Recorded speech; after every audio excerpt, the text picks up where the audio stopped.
It's been 18 days since we closed down New York. I know it feels like a lifetime. I tell my daughters every day, it's only 18 days since everything closed down. It's 39 days since the first COVID case in New York. Feels like a lifetime. It's 80 days since we had the first COVID case in the United States. 80 days. Been an intense, life-changing 80 days, but that's what it has been. When we started this situation that we are still in the midst of, before people get complacent, the end of March, the White House task force, coronavirus task force, was still talking about 1.5 to 2.2 million deaths, okay?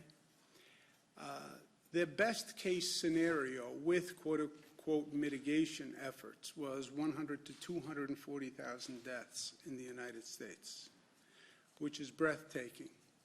For New York, there are a number of models that were put out that we are following. The most frightening was Columbia University that said we could have 136,000 people in New York City only who would be hospitalized, not infected. We had the McKinsey model, which suggested 110,000 people could be hospitalized statewide. We had a second scenario from McKinsey, which is 55,000 people hospitalized. And then the Gates Foundation, thank you very much, funded the IHME study, which said a high point of 73,000 statewide.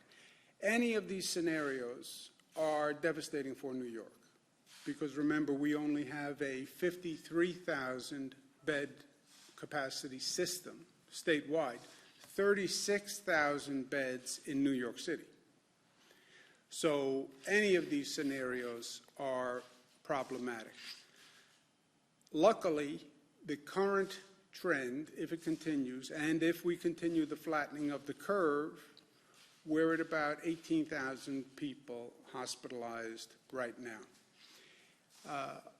We've increased the capacity of the system dramatically. We have moved pieces around the state like never before. Our healthcare system has done a phenomenal job in doing an insurmountable task. Our federal partners, the Army Corps of Engineers, they have just really all done a great, great job. And our theory, and I believe my job as governor, prepare for the worst, hope for the best, but prepare for the worst. Now, we're at about 90,000 bed capacity in our overall system today, with everything we've done.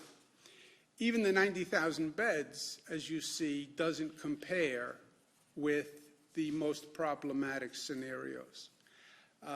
90,000 beds, we can handle the McKinsey moderate scenario. We don't make the McKinsey severe scenario at 110,000.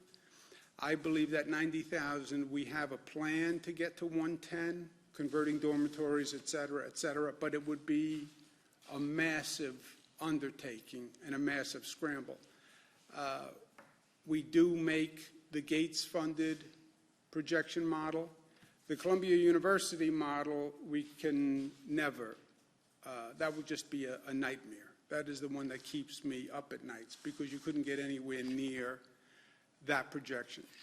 The additional good news is the hospitalization rate does suggest that it's coming down, and we are flattening the curve. We had 200 net increase in hospitalizations, which you can see is the lowest number we've had since this nightmare started, actually.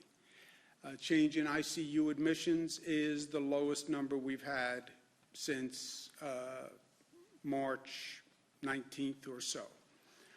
So all of this data suggests that we are flattening the curve so far, and the numbers are coming down so far. Number of intubations is down. 3-day average on intubations is down. So So far, our efforts are working. They're working better than anyone projected they would work. That's because people are complying with them. And we are saving lives by what people are doing today. Our expression has been New York tough because every day is tough on many, many levels. I get it. But every day that we are New York tough, we are actually saving lives.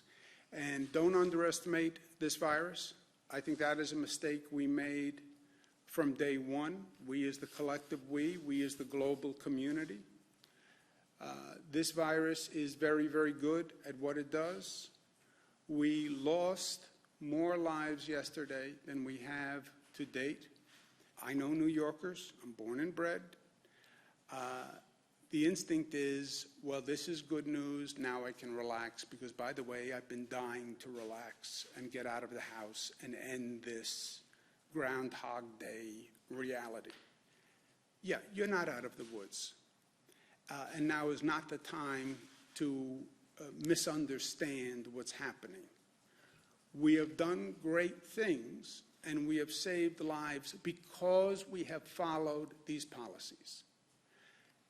The moment you stop following the policies, you will go right back and see that number shoot through the roof.